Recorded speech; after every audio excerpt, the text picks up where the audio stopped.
Filmed in 1974 about a young woman, Julie, played by Akerman herself, who attempts to heal from a breakup, Je tu il exudes timelessness. It echoes the anxieties and routines of younger generations who are starved for any sense of connection and belonging.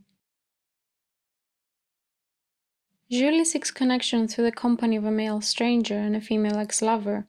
How she interacts with her environment and her partners reveal the ways in which primal instincts work in favor of survival.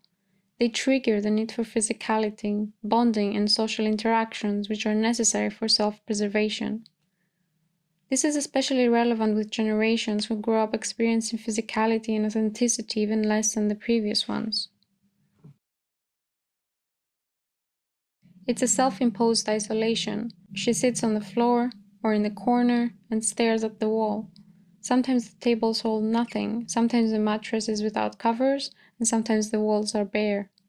She doesn't want comfort. She doesn't want the protective layers or the decorative layers.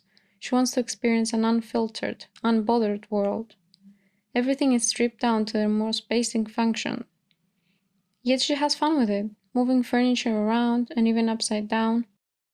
She creates her own monochrome playground. She eats sugar. Even a medieval peasant would be repelled by her meal. The sugar is raw and consumed straight from the bag. Even her oversized shirt goes through a journey, from loosely fitting to slowly falling off her shoulders to reveal her chest, to being dragged around. Julie walks around like a beggar in her own home. This was the 70s, before sweatpants and oversized t-shirts took over the modern women's homeware.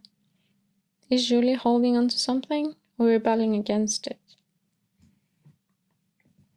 There's a delay of words, a mismatch between hearing and seeing, perhaps echoing the discrepancy of the senses. The isolation is long, and her bed is her castle. Sounds familiar? Replacing eating sugar with doom-scrolling makes Gen Z sound like a younger sibling, whose rebellion echoes the shenanigans of the older sister, aka Julie, or Akerman herself.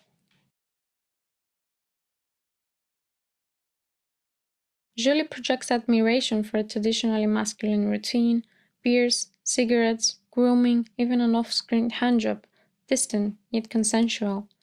On the other hand, she becomes much more frontal and active with the traditionally feminine. One of the only times Julie speaks in the film is to express hunger, her survival instinct. The ex-girlfriend starts by preparing a simple sandwich for her.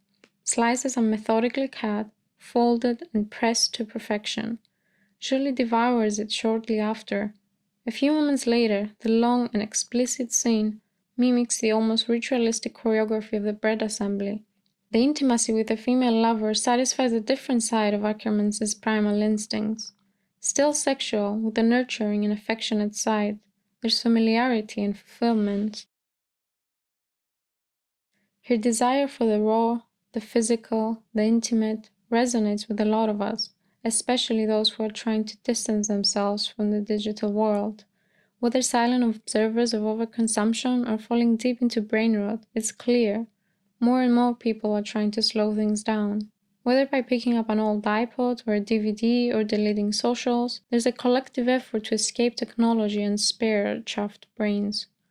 Immobility has become a common defense mechanism, and the return to the physical, a coping one. Gen Z is in a quest for new meaning, and Akerman's timelessness comments on a trend that was way ahead of her, without even realizing.